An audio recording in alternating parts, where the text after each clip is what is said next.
which I'm disputing, and which Right. that was they're at fault, and so on and so forth. So they judge us, but they will also pull your credit and find out information about you there too. Wow. Next, what is not on your credit report, and some people don't understand why they're being judged. Their race and gender, obviously, their national origin, religious or political preferences, medical histories, checking or savings information, utility. A lot of times people talk about their utility accounts. They think, well, I don't have any credit, but hey, I've got a power bill and a water bill and a gas bill and a cable bill. None of that stuff reports. That's usually just used for address verification purposes. You bring a utility bill and prove you live in that. Yeah. Right, yeah. But what I'm saying is on your credit report, the only reason why it would ever be on there is because you, not just late, because they don't usually report if you're 30 days late, if it goes to collections. So if that utility account did go into collections, then that would report on your credit report. Cool. And obviously be derogatory. But unfortunately, it doesn't show up there as a good remark saying, hey, he's had power with us for 20 years and never missed a bill. Because some people, deal in cash only, or they don't have credit and they don't understand how they need to have some of those things. So those utility accounts are not going to help them, is what I'm trying to say. This is one thing I really want to go into, the Fair Credit Reporting Act. This act outlines how long information can be retained by your credit report, on your credit report.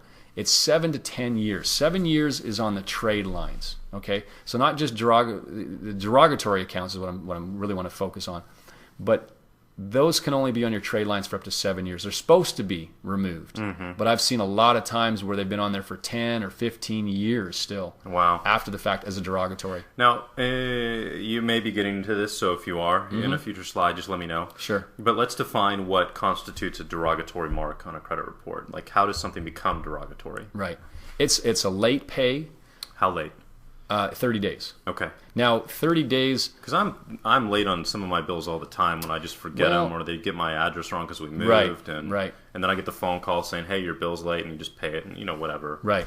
Now, is it late based on their payment date? See, that's the difference. Because, for instance, let's say your statement date... I'm just going to do it this way. Let's say your statement date comes out on the 1st of every month. Yeah. So they've closed off your statement for the previous month. Right. And they're saying, okay, you used your credit card at all these places for the last 30 days. Here's your statement on the 1st, and your payment's due on the 15th, or let's say the 20th even. Okay. So they give you a lot of time grace to pay that without being technically late. Right. Now, that's late to them. If you paid it on the 21st, you were late and they might charge you a $30 late fee or whatever they do.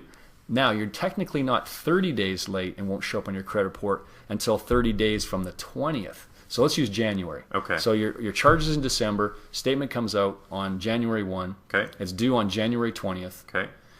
And you're late for them as January 21st. Right. But you're not 30 days late until February 20th. Okay. Or 21st. Gotcha. That's so. If you made the payment on that, so when you're a couple days late of the payment date, that's why they give you a phone call. Hey, Mike, you forgot about this or whatever. Oh, no problem. You pay it. That's why you haven't had any derogatories. Right. Okay. If it went a month over that, that's when that would kick in. Okay. Perfect. Yeah. So I think we covered most of the stuff. So that's a derogatory remark that stays on for 7 to 10 years, depending on where it is in your report. And we'll get into a little bit more of that later, how the derogatories work and how you can get them off. Next thing, how to get a copy of your credit report. A lot of people don't understand this too. There's, again, back to those laws. If I just back up for a second on that one slide talking about the Fair Credit Reporting Act, is that, or FACTA or FACT Act, there's all kinds of different names, and they've changed it over the years. There's over 200 laws that now protect you as a consumer on how this information is reported on your credit report. And that is huge. That's what's is going to help you in the long run, that these laws are in place. And a lot of people don't know that, obviously, too. They're not going to advertise it. But you have access to your credit report. Some people, for instance, when you go and apply for a loan, they might have you sign something on the bottom of most loan docs was, would you like a copy of your credit report? And they'll send you a copy of that credit report. There will be no scores on that report, though. That's called a consumer report. And if most time you go to a car dealership, yeah, I know you're laughing already. Mike's laughing here because he's saying they're not out to help you. Again, it goes back to that thing that these bureaus, they're not there to help you. Oh yeah, we'll give you a free copy of your report, but we ain't going to tell you the score. You have to go online and pay for that. And then go to freecreditreport.com, and I've got that here on the slide. Don't go to freecreditreport.com because it is not free. They will charge you. But they have such a great jingle, man. Oh, I know. I love their commercials. They're awesome. Along with a lot of Citibank commercials that talk about the identity theft ones too.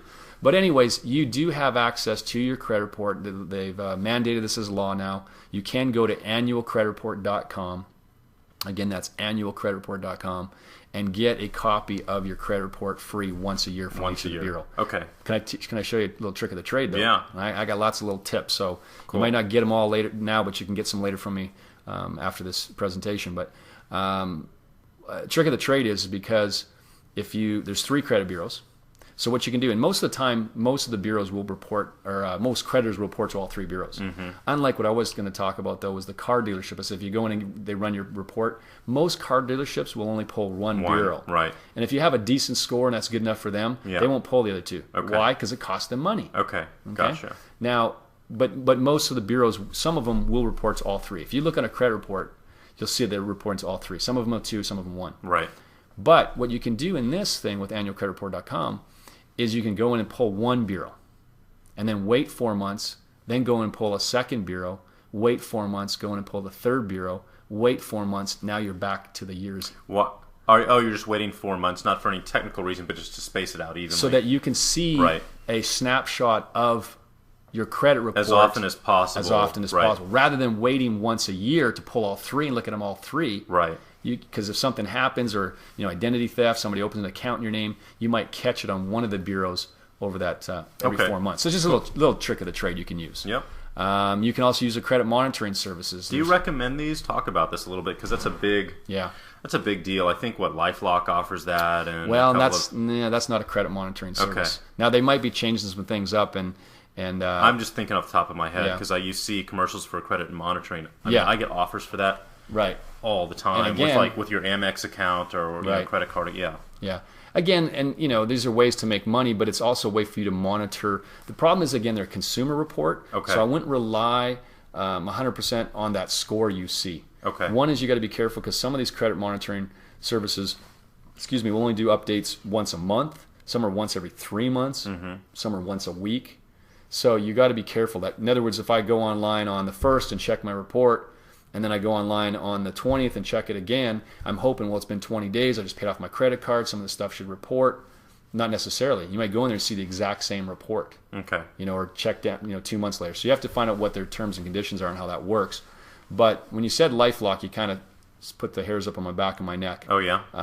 I would not recommend LifeLock right now. They actually a year ago, and coming up in March. I know they've got some legal issues. Yeah, they got a lot of legal issues. And if you saw those commercials, and again, great marketing campaign. Yeah. I mean, the guys made millions of dollars. I could talk about, if you go to a site called Wired.com and punch in LifeLock, they have a thing that the actual founder of the company who started actually committed identity theft on his own father. He's a junior and his dad's a senior, obviously. Uses his dad's information to open up credit cards and so on and so forth. That's the guy that you see on the commercials, though, is, "Hi, my name's Todd Davis, and that's my social." And he put on the side of a truck 2 years ago. Yeah. You don't see those commercials anymore. Right. Because he's been a victim of identity theft numerous times.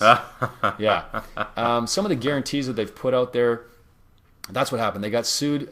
What they do is, what they were doing, I mean, they're changing all the time. Yeah. But what they did do was put a credit freeze, a fraud alert, on your credit report. Right. Well, if they just put that on everybody's report, what does that solve? And it doesn't stop the thieves. And that's a whole other area. That's identity theft. That's not really going to do credit monitoring. Okay. But they got sued $12 million a year ago, and $11 million of that went to customer refunds. They had 35 state attorney generals show up there, and the Federal Trade Commission. It was just pretty nasty. Wow. Okay. So the guys made a lot of money to drag it through the system, and that's why you still see them advertise. But my recommendation would be to stay away from LifeLock. That's not a credit monitoring service. Right.